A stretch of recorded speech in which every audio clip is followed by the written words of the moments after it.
Welcome back to Super Tuesday Recap. This is your host, Chris and Deepom here, and we're back with Legend of Tomorrow, Season 3, Episode 15, Necromancing the Stone, because they just love... I think they have a lot of fun naming these episodes on Legend of Tomorrow. No, somebody gets paid to do this. Yes, somebody has a lot of fun doing this shit. When Mallus's power over Sara resurfaces, she unwittingly becomes the bearer of one of the totems, the Death Totem. Rory must conquer his dark side in order to wield his own totem power to help save the crew. Meanwhile, Agent Sharpe notices something is wrong and recruits someone unorthodox to help. So I guess it ties into the news that we found. And I guess I couldn't figure out why we got the news that John Constantine would be joining the ship in Season 4. Then I watched this episode, was like, oh, I see why. And yes, he should be. Well, can I say, like, my concerns about him overpowering the show still exist? Oh, no. That's definitely going to be that can definitely be a problem because, god damn it, man. He's just... Oh, he's so good. Oh, it's going to be yeah. But I think this show has the skill to balance him.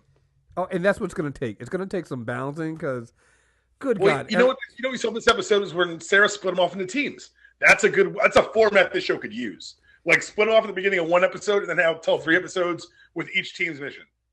Well, yeah, and I think that's again, this show does ensemble better than anything else in the Arrowverse, and we're seeing that with the way they did this episode. Like you said, splitting them off into teams and do different things. Yes, it works, and you don't have to show them sometimes. You just split them off and then bring them together. And I think again, this show takes a lot of damaged people, and there really isn't anybody more damaged than John Constantine when you think about it. So. Yeah, but again, another one of these episodes that just kind of shows you why I think I just love this show so much and why it's, to me, the best show on the Arrowverse.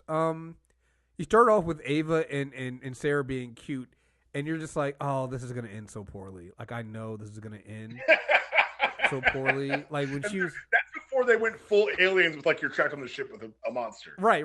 Before we even get there, but then like you get the whole thing with Sara being happy and then calling, like when she brought up John Constantine, and then she admitted, like, cause Sarah's a savage, but she admitted, oh no, we slept together. Oh, so I bet you that was a while ago. I was like, oh, it was like 3 weeks ago, and I'm like, savage. No, but like you could call her a savage, but she's also embraced the mid-20s Deepom of I'm too old to lie. Right. I'm too grown to lie. Like, the fuck? Like, either you're down or you're not. Like, what are we gonna do? But so the reason why I love Sara Lynch on this show is because they write a female character like they do the male characters, and so when she cleaned it up with that was before I had a girlfriend though, and Ava was like, it was airtight. It was airtight. She was like, wait, did you just call me my girl? Did you just call me your girlfriend? I mean, I would have sounded like, did you forget you were mad? Like, I'm like, yo, that's a smooth move, Sara. Like, that's a way to get out of that. That's not well done. But then even at the end, and we'll come back to stuff that's in the middle, but at the end when she breaks up with Ava, and you see it's because, like, it goes back to what we say, like, Sara doesn't believe she can be happy, doesn't believe she can earn that because of everything she's done in her past. And she knows they're going to drag Ava into it. And so we get this idea of Sara not... It's almost, oddly enough, the Batman thing. Can't be happy. Won't allow herself to be happy. And so she breaks up with Ava, even though she shouldn't. Ava's like, we can deal with this. Like, it was actually kind of fucking... It kind of got me a little bit. You know, it kind of got me a little heartstrings. You know, Cold-Hearted Chris was just a little bit like, oh, man, not...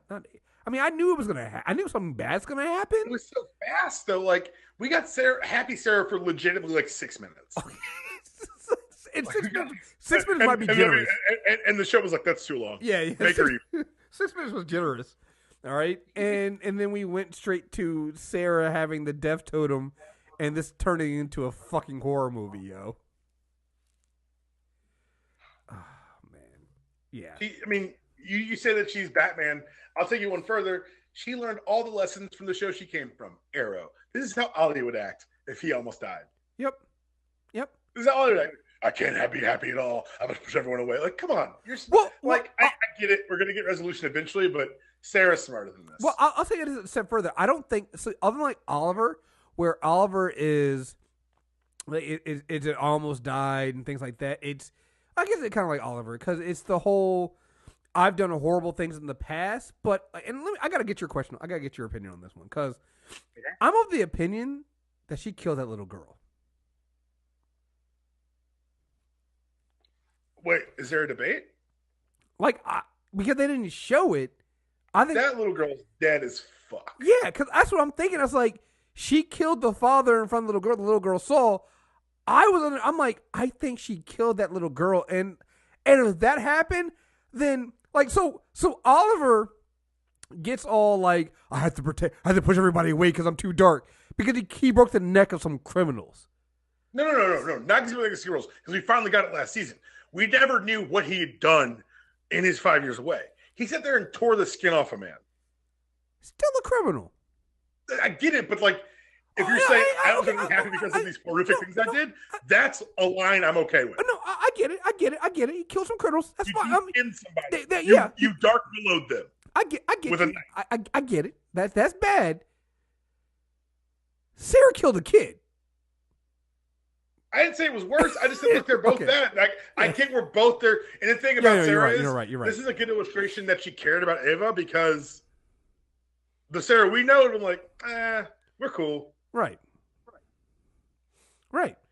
This is something that she is partly punishing herself because, and you see it. You see why she was chosen for the death totem. The totems choose their bearer, and why the death totem chose her, and why she's this vessel for Mallus. Because you see, when she was in the plane, she was there with Nora, and you see why. It's like, well, she. On one hand, I was thinking that she'd be a bearer for the death totem because she died, but that's not. That's what we thought last week, right? Right, and it's like, no, that's not it. It's that she literally is death. She brought death as a member of the League of Assassins. And got a lot of red in her ledger, if you will. Oh boy, it is overflowing. All right, I'm sorry, Black Widow ain't got shit on Sara right now. I'm sorry. Black Widow's I was a product of a Russian assassin program. Sara's like, I was murdered and resurrected by the literal League of Assassins, an underground organization which has destabilized governments for thousands of years. I killed a kid after I killed her father. I'm also willing to bet that Widow's killed a couple kids. I also think that Widow wouldn't get sweepy about it. She just drink vodka and kill another kid. Well, Comic Widow, maybe. I don't know about movie Widow. Comic Widow for fucking sure. Yeah. Comic Widow, definitely. Widow, we wouldn't find out about it until we had to know. Oh, yeah, I killed that kid 2 years ago. What? Why would you tell us that? Right. Comic Widow was over here torturing the kids in Secret Empire, to get them ready for. Don't ask so many fucking questions. Right. She was over here torturing kids so they get ready. No. We got to make the distinction between comic Black Widow and movie Black Widow. Right? That person. Yeah, we got to make those distinctions here. It's a little bit of a difference here, but that's fair. Yeah, but then we see the power of the Death Totem of bringing all of these. I guess you could say it with their fears and of the other legends out. So you get Wally having to come face to face with Jesse. You have something we'd never seen before. We get Zari being face off with, I guess that's her brother. Yo, that was the first time we've seen him, right? Yeah. And so that was something that was like, ooh, okay, that's a little low blow, a little bit of a low blow. He was over telling me, read me that story again. I was like, you have to go there, that's... The show cheated right there because we'd never met her brother, so we're like, who's this? And then the dialogue unfolds, not in an expository way, but in a way that's like, we're going straight for the heartstrings, the crowd will catch up. Yeah. And they did it. And then they did the same thing with Nate, with his grandfather. You're just like, oh, you guys are just... Yo, but I remember his grandfather. Oh, no, we do. Like I said, like... They took the Zari one in between everybody else, where you're like, we didn't see that before. Like, oh, you guys are cheating here. That's not fucking fair. Not fucking fair at all. When Nate's grandfather started whipping his ass, first in my head, I'm like, you can turn into steel. Yeah. Go ahead. Well, but it made sense because like you're throwing off your game, you're seeing your dead grandfather beat the shit out of you. That would also throw me off my game. Not gonna lie. But no, even watch that. I was like, "Yo, Grandpa's got hands," and I was like, "Oh, it's Sara. Never mind." Yeah, right. Oh, that was like, that was the thing, right? That through the way I love they shot that scene. Because at first it was just the grandfather with his ass, and they cut back when you see the other people come around the corner, and I think it was Amaya and Mick come around the corner, and they just see Sarah's, ghostly looking ass whooping the fuck out of Nate. Like, here's the thing: you also realize we get this one thing here where you realize how deadly. I mean, granted, she is being controlled by Mallus, but you also realize how deadly Sara is because she really does whoop the entire team's ass. Yo, no holds back, no holds barred. Sara is scary. Oh god, she broke fucking Amaya's leg. She whooped the fuck out of Ray. Like, yo, I don't know what Ray did to her. I know Ray like tacitly agreed to kill her, but like shit. Yeah, I don't know. Like, I feel like they shot a scene where Ray got his ass whooped, but realized it would have been like TV MA, so they decided to cut it. Just show the body. What? Just show the body. We'll be fine. Cause fucking Ray. I was like, good God, Ray, what did you? I was like, Ray, I victim blamed. I was like, Ray, what did you say? What did you? Well, honestly, I thought it was actually tied up nicely when they brought in Constantine, because he was like, I told Ray what to do if she goes evil. Of course, you took out Ray. I mean, that I was like, okay, that's because at first you're right. I was like, God damn, what Ray do? Right. Well, I love Constantine's first reaction was, oh no, it's okay. Like when Avian on the show was like, oh, she got taken over by Mallus. Oh, it's okay. I told Ray what to do. I just told her to kill her. And they're like, what? No, you can't. That's not gonna work. That's not the. First of all, you told Ray, the most incapable person on the fucking team, that he needed to kill Sara. All right, you better tell like Amaya or Zara or somebody else. You don't give Ray. You don't get haircut. Don't give a haircut to the fucking. Honestly, I see what you're saying. Look at the cast of characters you just ran down. Who do you tell? Zara? Don't really know Zara yet. Can't trust her. Mick? No. Amaya and Nate, they're clearly focused in other directions. Ray's the one with that ongoing subplot. Like, I feel like Ray had no. Don't get me wrong. Story wise, I get why you gotta have. Even Constantine's like, fuck, who the fuck do you're boring as shit. Come here, bud. Come here. Nobody will see you coming. No one ever suspects the butterfly. Come on, buddy. Let's go. All right, this is what I need you to do. I need you to take this gun. You're gonna kill Sara if you can turn. So shout out to anyone who caught that Simpsons reference. Thank you. Oh my god. Oh yeah, it was something. And I'm gonna give free advice to everyone who's listening to this podcast. And I know the show does this a lot, but like if your surroundings start to tap in and they seem like they're callbacks to scary things, just leave the situation. The Nostromo sequence, which is the name of the ship in Aliens, excuse me. They openly say we should stick together and hunt for her. These motherfuckers split up. Like right afterwards, like I'm like, yo, there wasn't even a commercial break. We should definitely stick together. I'm gonna go find her. Wally, what the fuck, man? Like, but like, there are so many things in here. They had the Doctor Who joke, which is fucking hilarious. Yo, I didn't catch that on the first viewing. I had to go back. I watched it twice. God.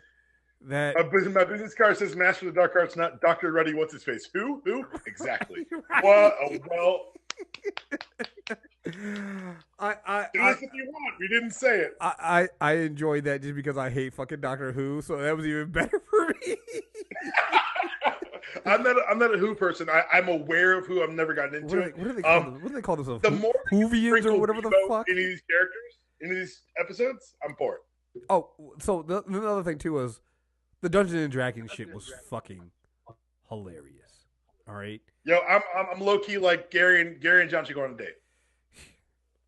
I'm not sure. I'm not sure that's not gonna happen.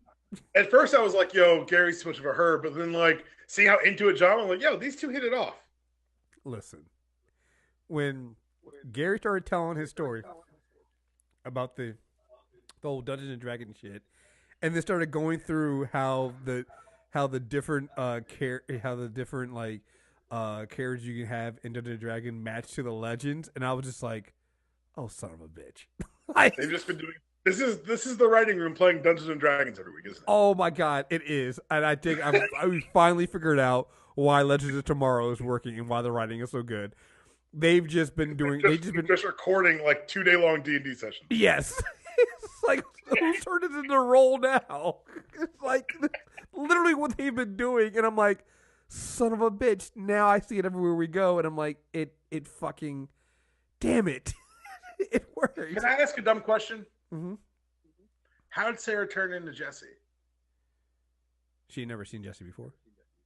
Well, no, I thought it was dead people. No, I don't remember. Well, there's a Buffy episode where they're fighting the First, and it can only turn into dead people, and that's how you know one of the other characters had died because he acts like the character. True. So we got the grandfather, and we got the brother, but that's not dead. I was like, oh, maybe friends at a time. I mean, I guess it might be weird. Maybe it's because of Jesse on Earth. Their Earth is dead, and it's. It was just something that it just caught my eye when it happened. I was like, huh. No, I think you're right on that one. I think it. Well, here's the thing. It could also be this: that it wasn't that she was turning into things that were dead, but it turning into the. I think they. You know what? I think they did clean up at the end. They were like they turned into our greatest fears. That's what it was. So it wasn't that. It happened to be that the other two were dead, but it wasn't necessarily tied to it had to be a dead person. So Zari is having her greatest fear and regret is her brother. Nate is not living up to what his grandfather is, and in Wally you have losing Jesse and the love of the love of his life. I actually like the specificity of Nate's because it wasn't that you're living up to it; it's that you did everything in that time period knowing I would die. Oh yeah, there you go. It was. I wanted to go home with my wife and son, and you said I had to go do this. Yep. It was the guilt of killing his grandfather. Yeah. And they never really addressed it. They addressed it a little bit in the episode, but it was also like the tail end of the season. They had to kind of speed everything up. Yeah. But with this, that was some pathos I had forgotten about. Mm-hmm. Yep. All right, so I'm gonna get everyone who wants them is getting Bebo gifts from me for Christmas this year. Bebo socks. Like, yo, nigga, I don't like Bebo. Like, I don't like cute socks. I'll rock some Bebo socks. Constantine said he made Bebo talk once. He told him things that make his toes curl. Yo, amazing. Yo, I'm telling you, Matt Ryan on this show, it's gonna be amazing. I cannot wait. You're right. It's now gonna have to be a competing thing between him and Sara. But good God, yeah, I'm all for it because geez. And now we've got New 52 Mick, and I'm gonna go on a slight rant here. So when New 52 launched, they decided to do these more radical or modern interpretations of heroes. Superman was in a T-shirt for some fucking reason. Yeah, it was weird. Sinestro was Green Lantern. A whole bunch of shit was different. One thing they made different in the Flash's world was first of all, they made Barry Wally, which I thought was weird. Cracking jokes and being an asshole. Those are all Wally traits. But also they kind of, and I'm using this air quotes here, upgraded the rogues. So all the rogues now had their powers kind of integrated into them. I guess it's in an effort to make them more serious as threats, but it was interesting because it came off a run from Jeff Johns where the rogues have been reestablished as serious threats because of their smarts and organization. But in this New 52 iteration, how do I put this gently? They ruined the rogues. So Captain Cold was now a metahuman who could generate cold, and Heatwave had his flamethrower, but had it surgically implanted into his chest. In a very 90s, extreme, Image Comics thing to do. So him getting the fire totem kind of makes sense. Well, it also, when you think about it, it's a growing the character because Mick has always seen himself as not being a hero, right? And Amaya's here's the thing, I actually like just the friendship between him and Amaya. I think it's really been going on since she got there, right? It has. She's always seen past his tough exterior and being like, "There's something." Always seen her past her heroic shit. Right, exactly. And so they're a really good pair because they see through each other's bullshit, right? And so her going, no, she takes the totem and was like, no, this isn't for me. This is yours. You need to have this. You need to control the darkness inside you because you are a hero. And seeing Mick go through that, and also seeing look at Mick's face where he can generate fire. Like, he still is a pyromaniac, people. Like, I just want people to remember that because he loves fire. Remember, he burned down his own home and watched his family die. I'm just saying, he loves fire. Okay, so yeah.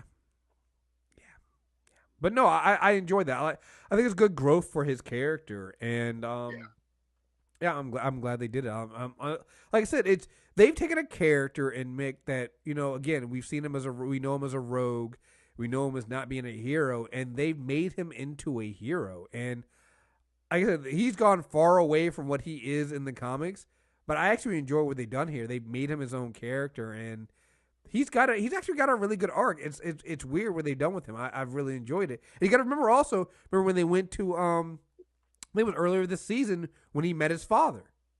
Mm-hmm. So you have that there. That piece, yeah.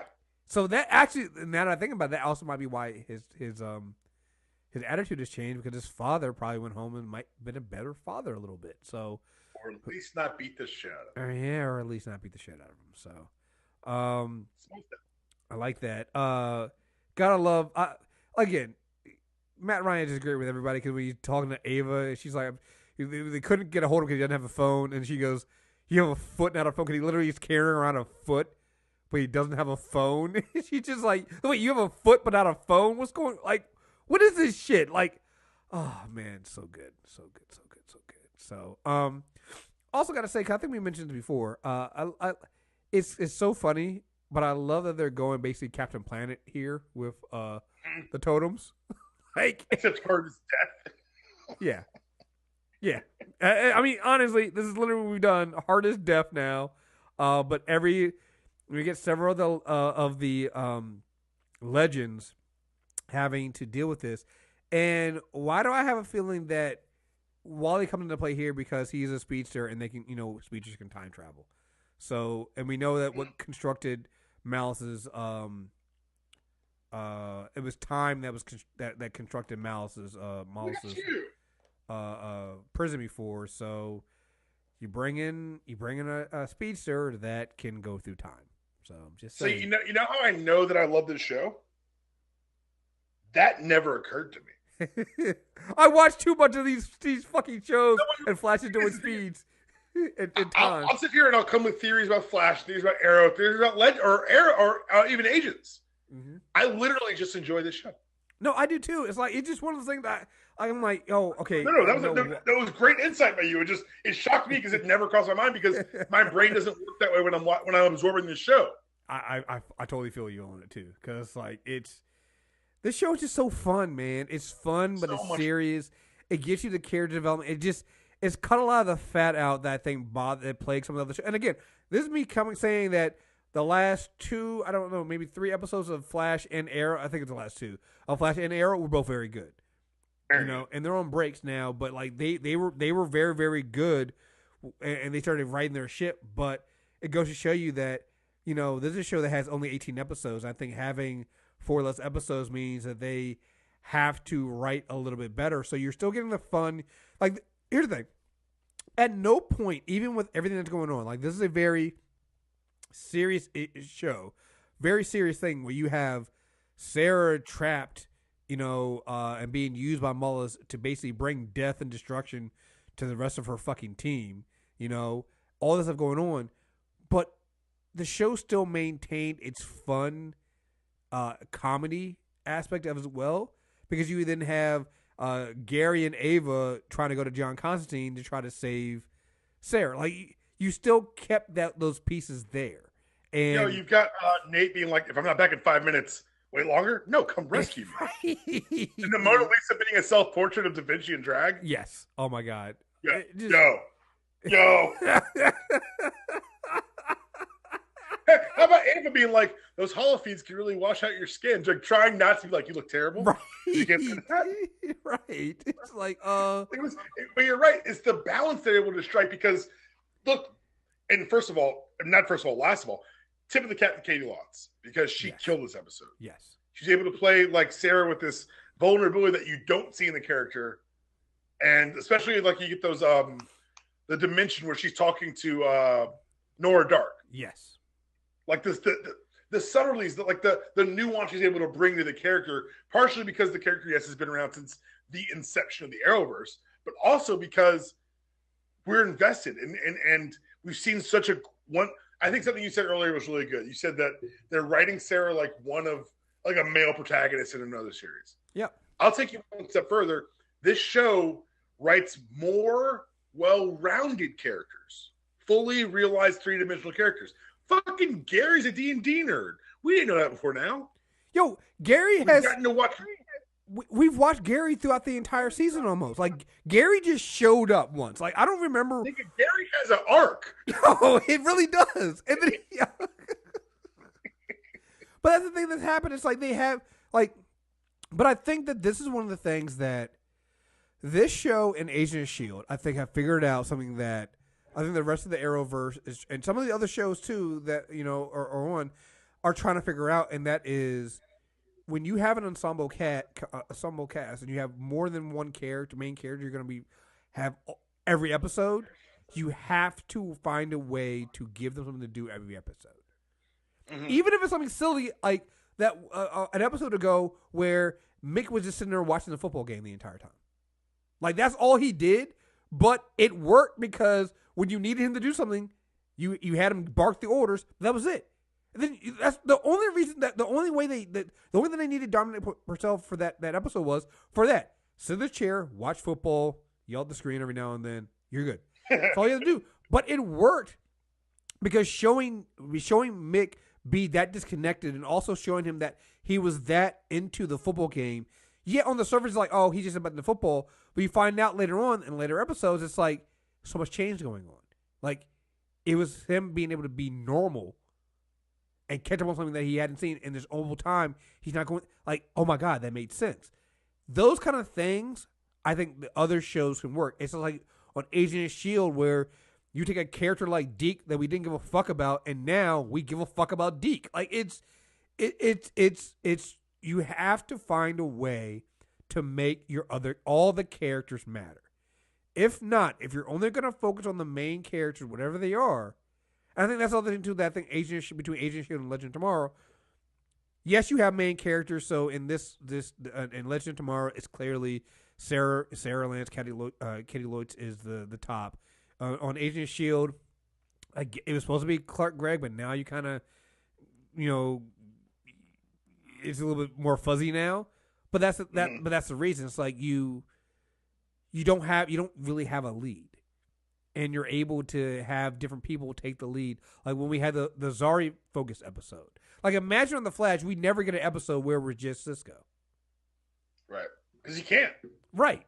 It's The Flash, so you can't do that. It's like, but I mean, and they're not wrong. Right. But I mean, you get like one-offs like the Zeppo from Buffy. I don't know why I'm on such a Whedon kick lately. The Zeppo from Buffy where they followed around Xander, and it stands out because it's so different. Right.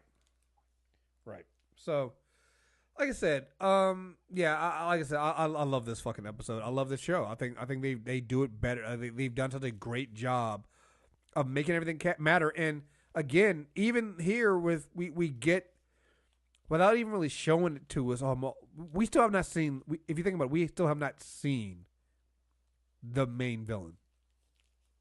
We've never seen Mallus, but we felt his presence and we know what he can do, and we know he's a big threat. So, hey, kudos. So, let's see. Anything else on this episode? No, I'm going through everything here. I think I had all my notes I wanted to talk about, and this show's so much fucking fun. Yeah, it's fun. And that's what works. I know it's a thing that people don't like because they always say about, why you guys always describe MCU films as fun? Because they're based on fucking comic books, you assholes. I never understand this. I never understand why people sit there and get upset at explaining something as fun. It's like, something can be problematic, something can have problems, but when you're like, when you're talking about comic movies and the only thing you can describe it as is fun, then you know it's not good. It's like, actually, that would make it good to me because isn't that the fucking point of comic books? Like, Did you go and read comic books as a kid solely to, be scared out of your mind or to be? I don't know. It's just comics aren't for kids, Chris. They're for me. Right. You're sorry. I'm fuck up and wrong on this one. Let's see. Next week is the mailbag, so try to get your emails into us by close of business on Tuesday. Mailbag@mtrnetwork.net. I know Dpom has a rant about some news about comic books that we'll save for then. You know who you are. Website. We'll save it for then. I don't know. I know the answer. I'm gonna ask this question. Depot, I already know the answer. So don't get mad. But I'm basically asking the listeners. Did anybody watch Krypton? It came on Wednesday. I did record it. I was too afraid to watch it. I have not heard anything. I did not see anything. I was waiting for somebody to say something in the MTR network group. No one said a fucking word. I've been watching all day, and nobody said a word. So I don't know what to think. Have you heard anything about it? Hey, I haven't, Chris. You know why I haven't? Because listener, I know why. Sometimes we're gonna ask you to put in your half. Sometimes your half is listening. Sometimes it's feedback. Sometimes it's buying things through our Amazon portal. This week, your half is watching Krypton. Someone has to watch Krypton. Let us know if it's any good. This happened with The Gifted. I refused to watch it first. I listened to the first episode of our podcast, which, by the way, having me consume MTR network material that I'm not on, really a weird position to be in. But then I realized that I was mad at them because I didn't pay attention because they had been saying it was good. I shouldn't listen. So I'm asking now. This is a call to the listener. Time to put in your half. Is the show any good?